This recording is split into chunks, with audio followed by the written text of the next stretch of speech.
आजकल राधिका जी के घर में बहुत धूमधाम से शादी की तैयारी चल रही थी।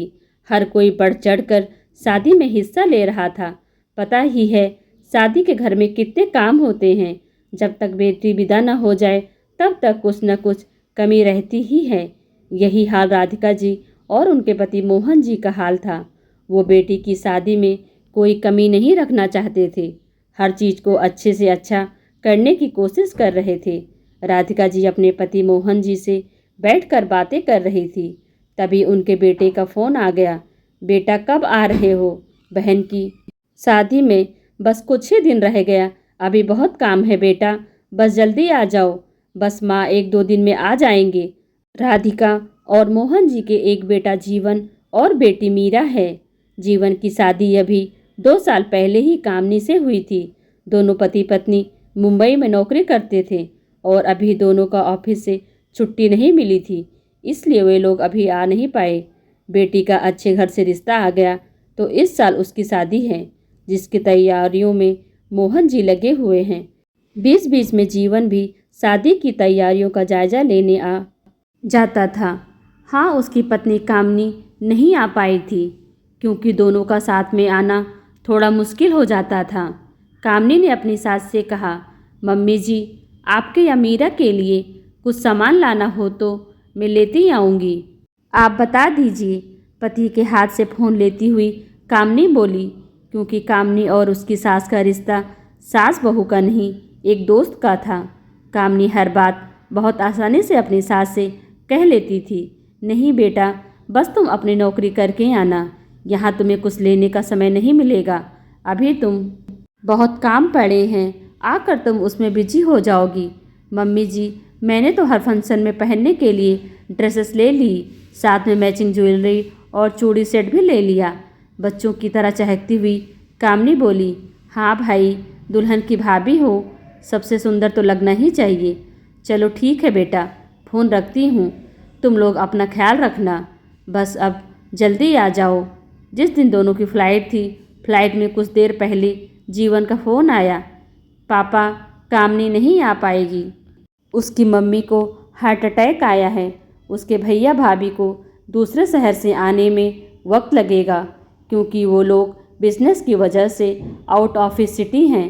तब तक कामनी को उनके साथ हॉस्पिटल में रहना पड़ेगा। हमारी फ़्लाइट आज शाम की है, इसलिए मैं अकेला ही आ रहा हूँ। इतना सुनते ही मोहन जी भड़क उठे। ऐसा कैसे हो सकता है कि ननद की शादी में बहू ना आए? एक ही बहू हमारी, लोग क्या बोलेंगे? मीरा के ससुराल वाले को क्या कहूँगा कि बहू यहाँ शादी छोड़कर माँ को देख रही। बहू की जिम्मेदारी यहाँ की है, बहू को आने को बोलो। बहू का भाई देखे अपनी माँ को, ये उसकी जिम्मेदारी है। तुम बहू को लेकर तुरंत यहाँ पहुँचो। सुन रहे हो ना मेरी बात को? बहू नहीं आई तो तुम भी मत आना, मोहन जी बेटे से गुस्से में बोले। तभी पति के हाथ से राधिका जी ने फ़ोन ले लिया। जीवन, कामनी को वहीं रहने दो। इस समय समधन जी को किसी अपने की ज़रूरत है और बेटी से बड़ा माँ का सहारा कौन होगा? बहू की वहाँ ज़्यादा ज़रूरत है। हम यहाँ देख लेंगे। माँ के पास कामनी रहेगी तो उनकी हिम्मत बंधी रहेगी। अपनों का प्यार विश्वास हो तो इंसान जल्दी ठीक हो जाता है। लोगों की चिंता मत करो। उनके कुछ कहने के डर से हम अपनों को बीमारी की हालत में अकेला नहीं छोड़ सकते। बहू को कहना सब ठीक हो जाएगा, चिंता ना करें और बिल्कुल भी परेशान ना हो। उसकी माँ जल्दी ठीक हो जाएगी। बेटा, अब तो एयरपोर्ट जाओ, तुम्हारी फ़्लाइट का भी टाइम हो गया। राधिका के ऐसा कहने से उनके पति मोहन जी नाराज़गी और बढ़ गई। अब तो वो पत्नी पर चिल्ला रहे थे, तुम्हें किसने कहा था बीच में बोलने को? तुम्हें न कोई जानता ना पहचानता है। लोगों के सवालों का जवाब तो मुझे देना पड़ेगा। तुम बेटे और बाप के बीच में क्यों आ रही हो? लोगों के सवाल का जवाब तो मुझे देना है। तब राधिका जी चुप ना रह सकी और बोली, क्या मेरे बेटे बहू पर मेरा अधिकार नहीं? वो मेरे भी बेटे बहू हैं, मैं उनकी माँ हूँ। कुछ बोलने का हक मेरा भी है जितना आपका है। और मैंने गलत क्या बोला? हर गलत बात को दोहराना ही क्या इस घर का रिवाज है? राधिका का तीर निशाने पर लगा। अब मोहन जी की आगे बोलने की हिम्मत नहीं हुई। बस गुस्से में बड़बड़ाते हुए चले गए। जानते थे राधिका किस बात का दर्द आज तक लिए बैठी है। राधिका की आंखों में आंसू बहने लगे। उसे आज भी उन यादों को याद करना मुश्किल हो रहा था। उसकी चचेरी ननद की शादी थी।